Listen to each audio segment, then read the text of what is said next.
So when you hear the name Stephen King, your mind probably jumps to killer clowns or haunted hotels, right? But one of his absolute earliest, most chilling stories, one he wrote as Richard Bachman, has a premise that is just terrifyingly simple. It's just a walk. Okay, I want you to picture this, an alternate America where the biggest thing on TV isn't the Super Bowl. No, it's this annual endurance contest called The Long Walk. The whole country is watching, crowds are lining the roads, and the winner? The winner gets anything they could possibly want for the rest of their entire life. The whole shebang.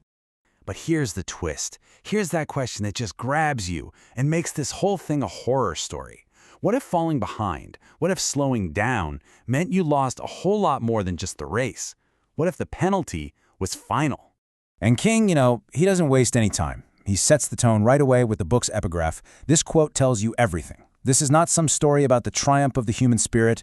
No, this is about being caught in the gears of a massive, uncaring machine. It's bleak, it's fatalistic, and it basically warns you from page one what you're getting into. And then, just to really hammer home the dark satire of it all, he puts that dreadful feeling right next to this super optimistic quote from JFK. You see that contrast? The healthy, fun activity we all know, twisted into the absolute horror it becomes in this story. That jarring feeling is what makes this novel just so brilliant. All right, so let's get to the starting line. Let's meet the contestants. You can just feel the air. It is thick with tension, with fear, and, with that kind of fake bravado you only get from teenage boys who are about to face the ultimate test. On the surface, the setup sounds almost straightforward. Every single year, 100 teenage boys from all across the country, they get chosen to do this. 100 kids, full of hope, I guess, starting a journey down one very, very long and unforgiving road. And that's where we meet our main guy, our protagonist, Ray Garraty. We see him in his final moments with his mom. You can feel her terror, but he's already resigned to what's about to happen.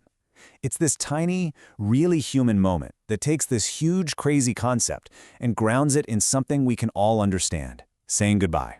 So you're probably wondering, how does this whole thing actually work? Well, the rules of the long walk are what make it so nail-bitingly suspenseful. They are brutally simple, completely unforgiving, and absolutely lethal. And trust me, they're designed to break your mind just as much as your body. It all starts with 100 boys. 100. Remember that number. It's our starting point for the grim math that's about to unfold. Rule number 1. You have to maintain a speed of at least 4 miles per hour. That's it. No stopping, no resting, no slowing down. It seems like a simple number, but imagine the psychological weight of that. It's this constant ticking clock inside your head. And if you drop below that speed, that's when the consequences kick in. You get 3 warnings, just 3 chances to get your speed back up. So now, every little stumble, every cramp, every single moment of weakness becomes this public countdown. There's a soldier on a half-track nearby, and he calls out your number. You get 3 strikes, and you are not just out of the game.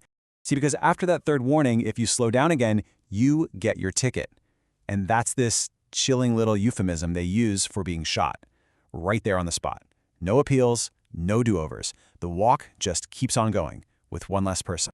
So, the walk begins. And for a little while, there's this weird, almost surreal feeling of normalcy. The boys are joking around, they're getting to know each other, anything to distract themselves from the horrifying reality of what they're actually doing. And right away, a little society starts to form on the road. We meet the main group. There's our everyman hero, Garraty, the cynical but really charismatic McFreeze, you got the loudmouth Hank Olson, the main antagonist, Barkovich, and then there's Stebbins, this mysterious, quiet guy in the background. But let's be very clear, this is not a story about teamwork. Even as these friendships start to form, the grim truth of the competition is always there. McFreeze puts it bluntly to Garraty. He says, "If you fall over, I won't pick you up." And that's the central conflict, isn't it? They need each other to stay sane, but they're also in direct competition. Every bond they form is haunted by the fact that for one to win, everybody else has to die. For the first few hours, the threat is just a theory, It's just a rule they were told. But, as you can imagine, it was only a matter of time before that theory became a brutal, undeniable reality. And it all starts with something so mundane. A boy named Curly gets a Charlie horse. Just a simple muscle cramp. In any other situation, it's annoying, but you walk it off. Here, it's a death sentence. He slows down. And then the call comes from the half-track. Warning, number 7. And all the other boys, they just watch. It's this mix of morbid fascination and absolute horror, as the system they all willingly signed up for starts to do its thing. He's desperately trying to keep pace, massaging his leg, but it's no use. He gets a second warning, and then the third. His chances are gone. His fate is sealed. And in those last moments, all that bravado just crumbles into pure, raw panic. He screams this desperate, almost childish cry, the sound of someone realizing way too late that the game is real, and nobody cares if it's fair. And then, silence, followed by the sound of 4 carbines firing as one. The first walker has bought his ticket. Just like that, the illusion that this was any kind of game is shattered forever.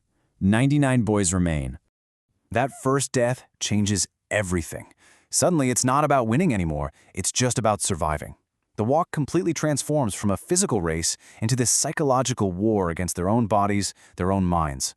All that nervous energy from the start, it's gone, replaced by this cold, grinding dread. The shift in their mindset is immediate. It's profound. They have seen the ultimate price for failure. And McVries, the cynic who sees things for what they are, he sums up their new reality perfectly. He just says, the whole thing is pointless. And really, that's the central mystery of the entire story. They've seen the horror with their own eyes. They get the costs now. They know for a fact that 99 of them are going to die on this road. So the question that just hangs over every single step they take from that moment on is why? Why do they keep walking?